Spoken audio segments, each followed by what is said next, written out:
right. Welcome into the half. My name is Erich Montgomery, and you can find me at oursuccessgroup.com.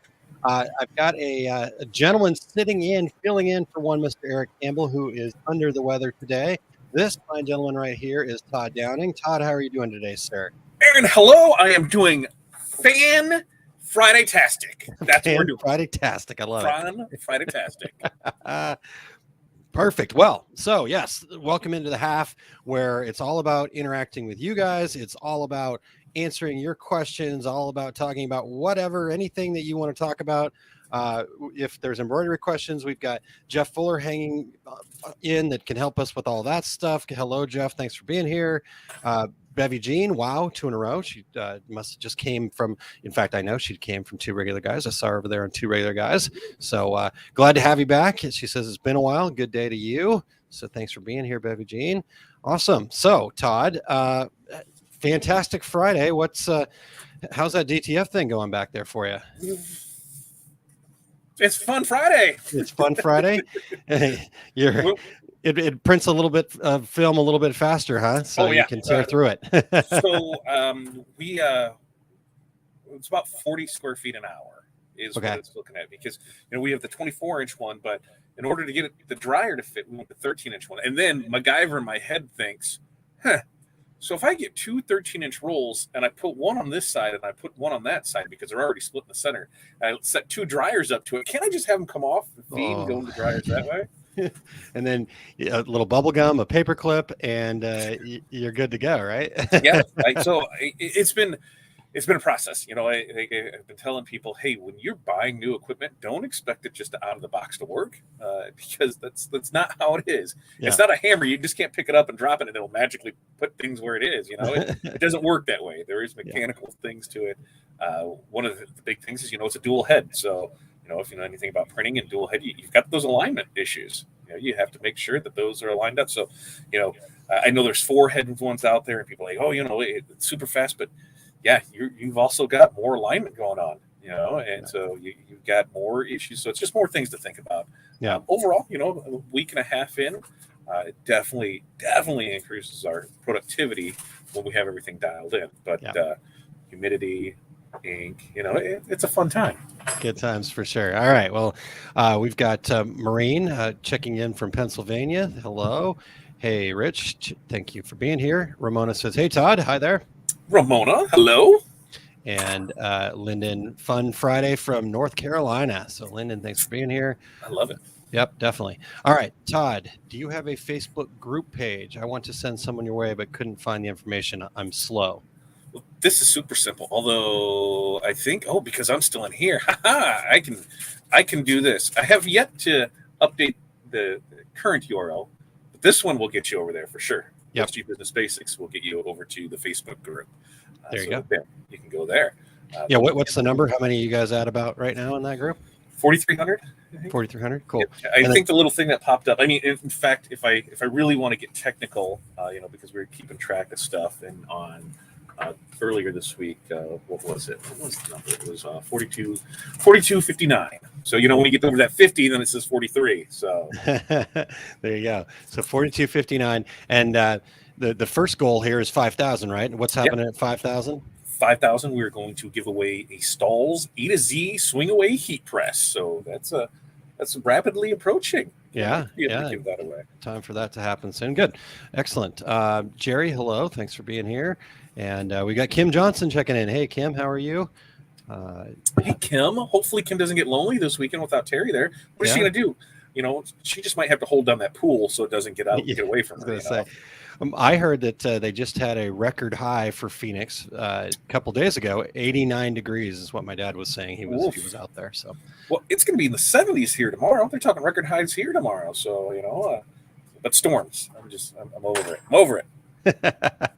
All right, cool. So what questions you guys have for Todd and myself or anybody, and we'll happily answer. Again, Q&A, not Q&A. See, now I'm thinking about Q&A because, so Kim will be having a party without Terry there. Yes, sounds like a good time. And then we got Marianne checking in from MAS Embroidery in Santa Fe. So thank you for being here.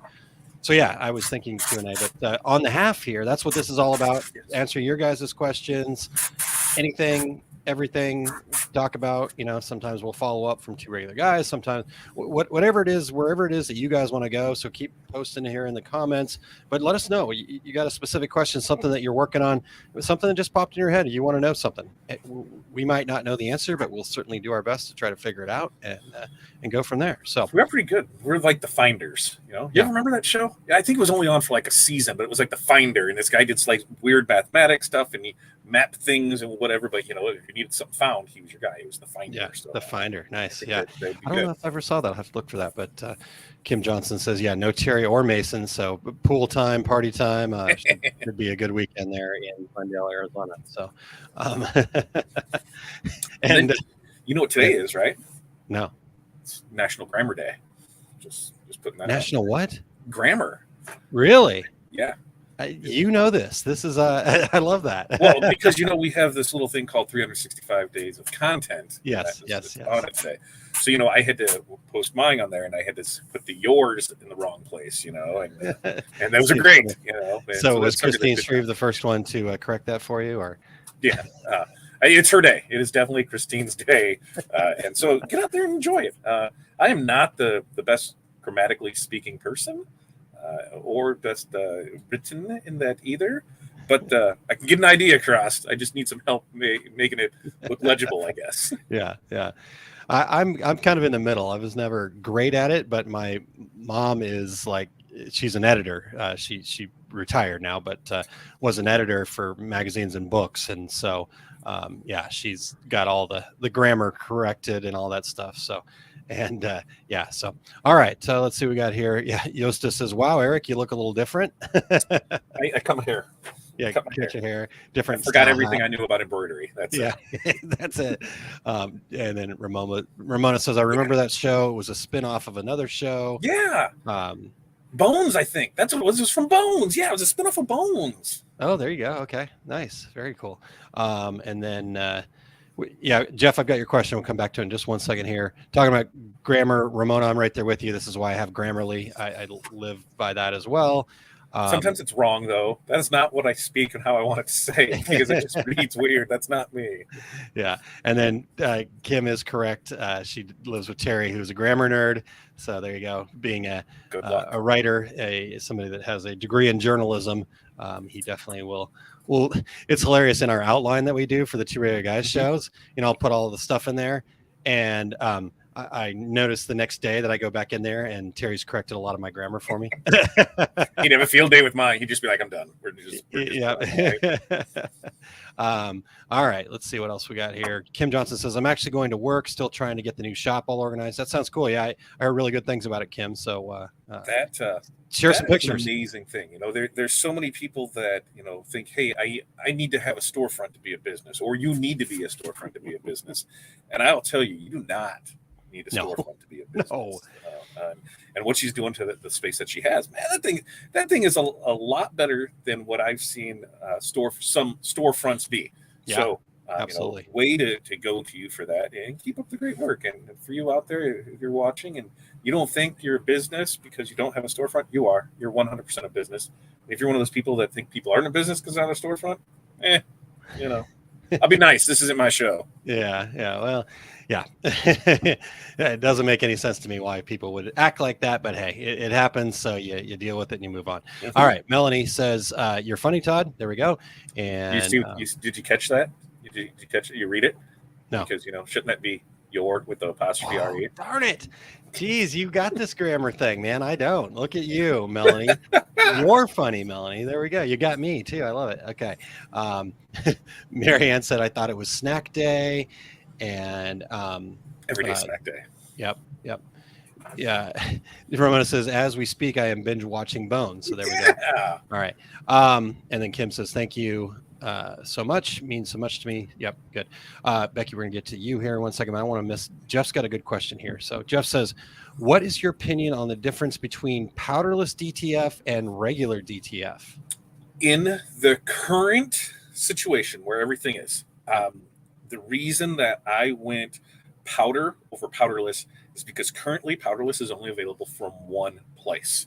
So I'm at their mercy. If they decide tomorrow they're upping their prices 500%, it's the only place I can buy it from. So I'm kind of stuck with it. In fact, something that goes along the lines with it is, like with Mesa and Coalesce coming together, there's only one supplier that I know of in the U.S. now for spangles. So you're going to be at the mercy of how that works out. But as far as the process itself, it still scares me putting adhesive through a head. That really scares me. Now, the thing that I like about it is that it takes up a lot less of a footprint. They can be stacked because when I went out to impressions, I was trying it. Hey, how's this work? And they said, yeah, you don't have that big shaker part of it, so the dryer is a lot smaller. So it does take up that less footprint with it. There were some issues of what it could actually press to, because that adhesive, I don't think it presses on everything. I think that was part of it too. It's all new. On the DTF, we're what, 2 years into it. So so here in the U.S. and maybe 3 years total because of, the converted printers and tried that. So when you go on that side of it with the adhesive, and that's even less of a thing because there's only one place to do it, and that same company also sells a powdered version too. So you can have it either one. And I'm still a little the other thing is it was like $30K for the machine. $30K for that was a big chunk of change to drop on something that could possibly be a paperweight that I can only get from one manufacturer, one distributor. So I think things will work out, but that's why I went powdered. Yep, there you go. Okay, great stuff there, Todd. And I will always do this because it just every time you talk about this, Todd, it totally reminds me of my experience when I was first involved with the direct-to-garment stuff back in whatever. I don't even want to think about how many years ago that was, but I think 2008-ish or something like that, maybe a little bit before. Anyhow, I remember when Kornit came out with a machine that they were pre-treating inside, and at the time, A, it was much more expensive. B, everybody had that same concern like you have with the adhesive going through the heads. And at first, and I don't, I think things have changed and are certainly better now. But at the time, yes, there was a lot of issues with print heads and having pre-treatment that close to print heads and all that kind of stuff. So I think DTF is in that same space that DTG was back in 2008, 2009, 2010. And when you say heads, I think they're using the I-3200 heads. So if they're using the I-3200 heads, those heads are $1,200 a piece, and they're not going to be covered under warranty. Now, they may do it, for like one or two or something, if depending on the package that you get. But most places aren't warranting print heads; they're consumable. So if something happens, guess what? You're buying another one. So.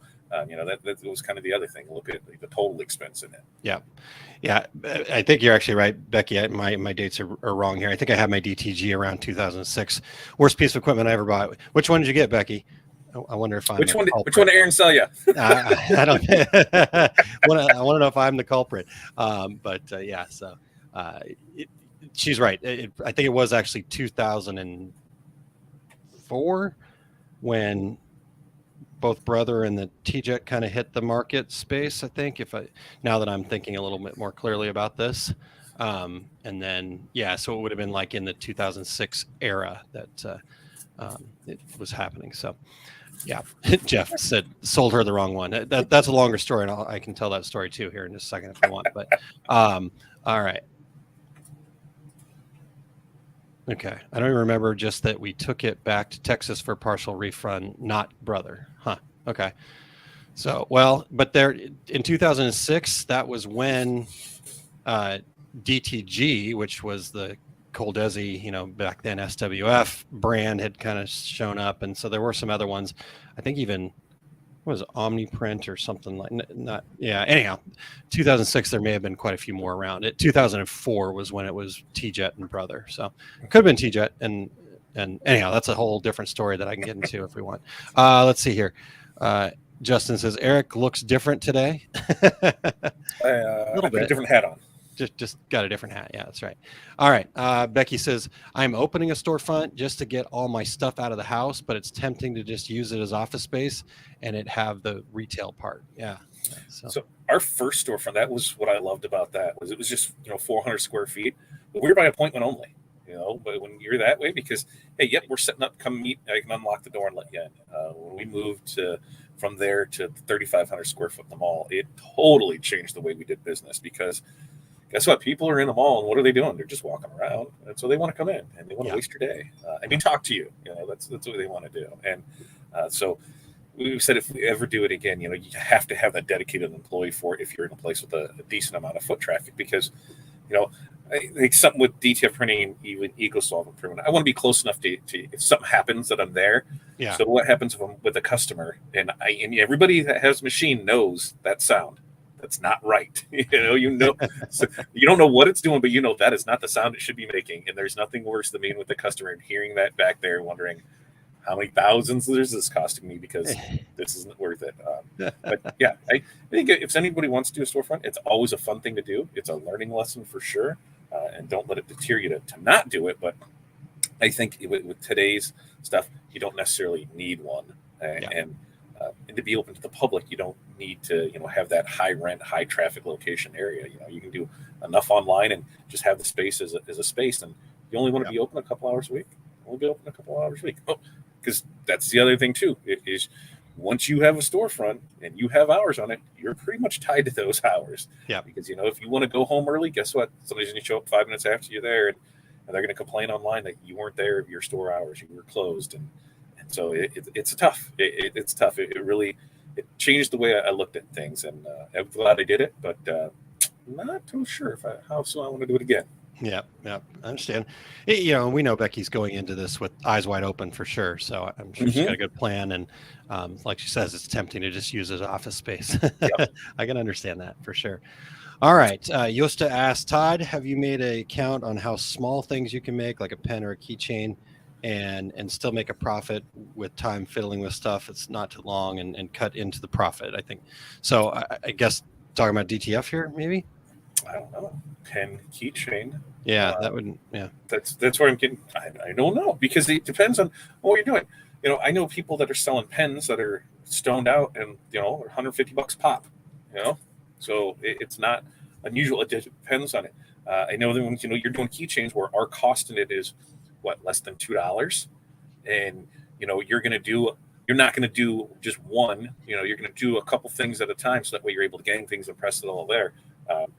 I know a lot of people that do things that are under, $2, that they do pretty good on it. First thing that comes to mind are like the lens cloths. You're able to get those really inexpensive, bang them out fairly quickly, and you can just run through them. So I think it just depends. Yeah, I agree. Hey, Letty, thanks for being here. Appreciate you tuning in and joining us here today. All right. So what are the questions you guys have? We can talk about whatever, and open book here. Like I said, happy to share anything that you guys want to talk about. Let's see here. Yeah, Yosta says thanks. Okay, good. So you covered how was Kansas City? You can tell us about Kansas City. How was DAX Kansas City? DAX Kansas City was fantastic. The footprint was still small as far as the vendors being there. Still, I hate being this type of person, but it's really disappointing to see some of these companies that just really need to be there. And it just, I get it, right? If you just put this on a spreadsheet and you say, okay, I've just spent the last 2 years doing business online and it's cheaper and blah, blah, blah, blah, blah, right? Yeah, I get that from that standpoint. I was there. I was that guy that had the spreadsheet that had to figure out what shows we're going to go to and stuff like that. But the thing you can't put on a spreadsheet is that relationship that you build. It is that opportunity to create the relationship. And then the other side of it is also, if you're not there, somebody new is going to be there, right? Like when I thought about Kansas City, there wasn't anybody really from Sublimation there. None of the main, even Coastal, who's 4 hours away, right? could drive there. We drove there every year, and then for some reason they weren't there. There was no Sublimation people there of their traditional thought process, but that doesn't mean there weren't Sublimation people there. And I can never remember the exact name, but it's Crafty Creations, and it's with K's, right? Does that sound about right, Todd? Yep. They were there and they were showing blanks and sublimation stuff, and but they had then markers and craft heat presses, the Cricut mug presses and stuff like that. So, that's what people that went to DAX this year. Because when I did my classes, I did a pricing class that had, I think the count was about 45 people, and it was a nice full class. And I asked, who here, this is your first time ever being at DAX?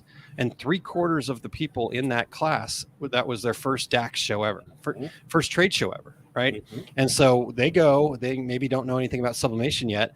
What they think sublimation is a Cricut machine and markers, right? And that's fine. There's nothing wrong with that, right? And you can make a living doing that kind of thing. But, where's the Epson F570? Where's the Sawgrass machines? Where are those things? So I guess from that perspective, that part, the distributors, the vendors not showing up is still frustrating me. It's bugging the hell out of me, honestly. So. I think a good analogy to it, because look at this. It's like your regional auto show, right? Like, if we go to that and Ford's not there, they've released, new models in this past year. They've done that with just about every company has had some new product in the last year. Yeah. And so here's our local show. You're going to come and you're going to be able to show it off. And they don't show up. Do you really think they care about you? No, I'm just a number. If they cared about me, they'd come here to interact with me, to see me, to do that. And I think that's where some people kind of get sour on. It's like, oh, you can't make it to this one. And, you let stuff slide last year. 2021, you let stuff slide because it was like, well, hey, guess what? How many places there is no more restrictions for anything? So there's not a reason for you not to show up, except you're looking at your bottom line and not your customers. Because, especially on some of these shows, it's not a horrible cost to get into a show for. Yeah. And the amount of people that you can see and the amount of sales that can generate throughout the next year far exceeds what it is for that one weekend show. So I think they really missed the boat on it. You're going to see a lot more of the crazy crafty creations, right? I think that's crafty creations. You're going to see a lot more of those smaller people that had during COVID times were able to bring in supplies. Were able to do that, and they're going to be there for their customers because at the end of the day, they're a smaller business. They don't need tens of thousands of customers that they think they keep needing to get every month after month after month. They only need maybe 1,000 customers that are continuously buying from them. That's all they need, and so that's kind of all of our businesses. We don't need thousands upon thousands of customers. We need those good handfuls that continue to purchase from us month after month after month. You get that, and things are great. So exactly. I feel that some places have really missed out on this, and I really would hope that at least one show throughout a year they go, I understand cutbacks and going there, but hey, there's 2 DAX shows this year. If you didn't make Kansas City, make Chicago. If you're going to go to any of the other ones, at least try and make one of them. So that way, you're at least there. And if there's one in your backyard, there's no reason for you not to show up to that one because, that's definitely showing that, we just don't care, Yeah. So that's me. I agree completely. It is about, in fact, Letty said, I guess I look at it in some ways as, that personal interaction may be your upcoming pivotal difference on both sides, right? Yeah. Absolutely. You got to show up. And I met people that, I didn't wouldn't have met any other way, right? We've got some new members of the Our Success Group community, and they live in Troy, Missouri, which is about 20 minutes from where I'm at.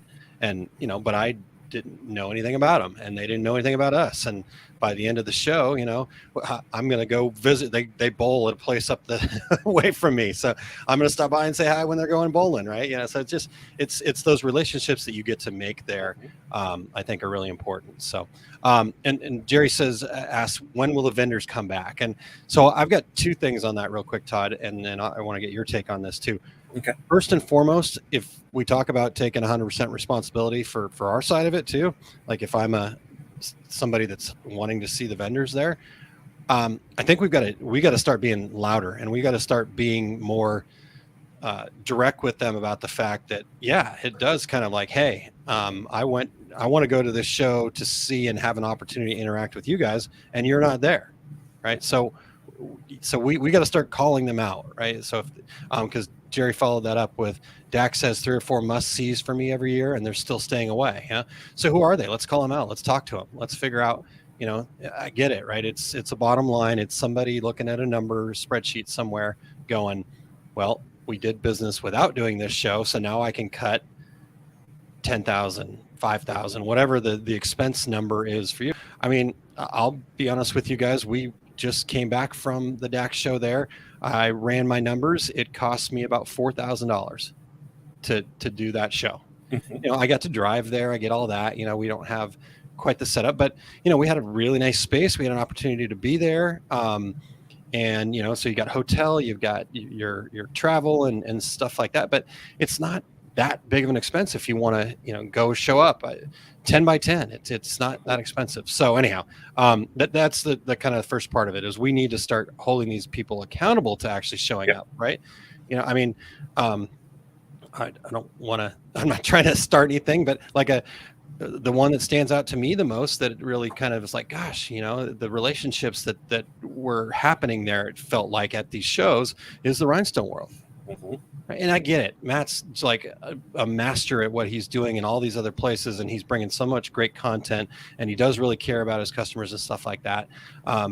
But to miss out on that face-to-face interaction, that opportunity to, you know, just get to say hi to Matt and get to, you know, interact with the other people that are around. You know, Todd, you've worked the Rhinestone World booth. You know, Kim Johnson has worked the Rhinestone World booth. So those relationships go a long way into building that kind of foundation of core customers, like you said, the customers that you want. So that's my soapbox moment, Todd. 100%. You know, because I mean, I look at, you know, a place like Combi. Well, look how busy their booth always was. Yeah. Their booth was like filled with people everywhere. And when they had the kiosk and that, you know, they're right there to, you know, print stuff right there, and that was such the prime opportunity to get to see, to hold stuff, because like sublimation is one of those things where, yes, you know, I can say, you know, this is sublimation, and to see it, you know, you kind of get it, you know, you kind of get it. But there's some of those products that once you see them in person, you're like, holy crap, this is like super amazing. Yeah. Now it makes sense to me,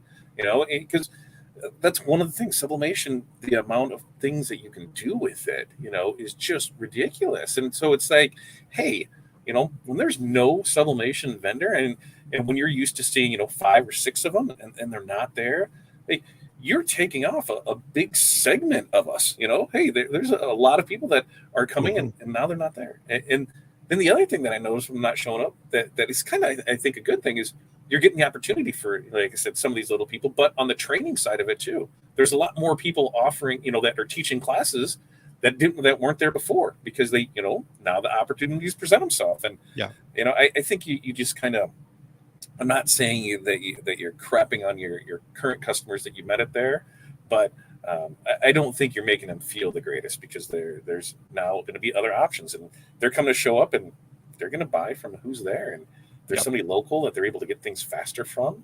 Hey, maybe you lost a customer and you don't even know it because you didn't go to the show. Yeah. Well, there was a company there I'd never heard of before that was also selling a white toner printer, but they also were an embroidery company. I can't remember the name of it. Jeff probably does. They were back there by the Mosaic DTF people.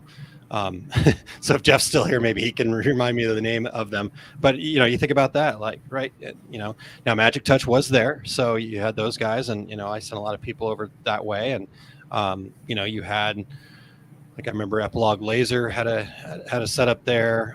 You know, so there were definitely a lot of people there. Brown screen printing was right across from us. You know, you've got T&J, GSG is showing up, so that, you know, Stalls is showing up. You know, Stalls, yep. You know, and Stalls doesn't roll lightly. You know, they come. They don't just, here, we're going to do this. They show up with a full booth ready to roll for you. Yep. And so they're the ones that value their customers. Yeah, that's what you full booth ready to roll with, like, lots of staff. I mean, they had, I think, 2 or 3 booth spaces, and I remember at one point counting 6 or 7 you know, not stalls, some of them were Transfer Express, some of them were, but you know, 6 or 7 stall shirts over there as I'd walk by, you know, so they got some you know, they show up, and that's not cheap, right? Because they all got to have a hotel room, they all got to have airline flights, they, you know, they're not driving over from Cleveland on that kind of a deal. So so or Michigan, depending on where they're located at. But anyhow, all right, let's see what else we got here. Valerie says, I like to see it, touch it, and get to know the people I deal with. If the vendors don't come back, I'm afraid we won't have the smaller shows. Kim was talking about agreeing. Ramona, Tinley Park, 2-hour drive for her. Joseph Eric is very engaging in his presentation of the Magic Jug. Yeah, Joseph and Dylan was over there with him. They're good guys. So did the booths, did all the curtains stay up? That's what I need to know. All the curtains stayed up. All Yep. the curtains stayed up. Okay, we're good. Yep. And Kim said when I moved, I lost the majority of my reps, so meeting new ones is nice. Yeah, that's great. And yeah, there we go. Marianne says, I taught a jewelry class yesterday. Felt so good to see people again. I'll be embroidering aprons with bees. Bees are so popular right now with flowers. So cool. Great stuff. All right, Todd. Well, we're into bonus time and we're not supposed to do that here. Oh, yeah. Wrong show. I have to hit the button. All right. Thanks, everybody. Thanks, Todd. Talk to you later. Yep. And see you guys.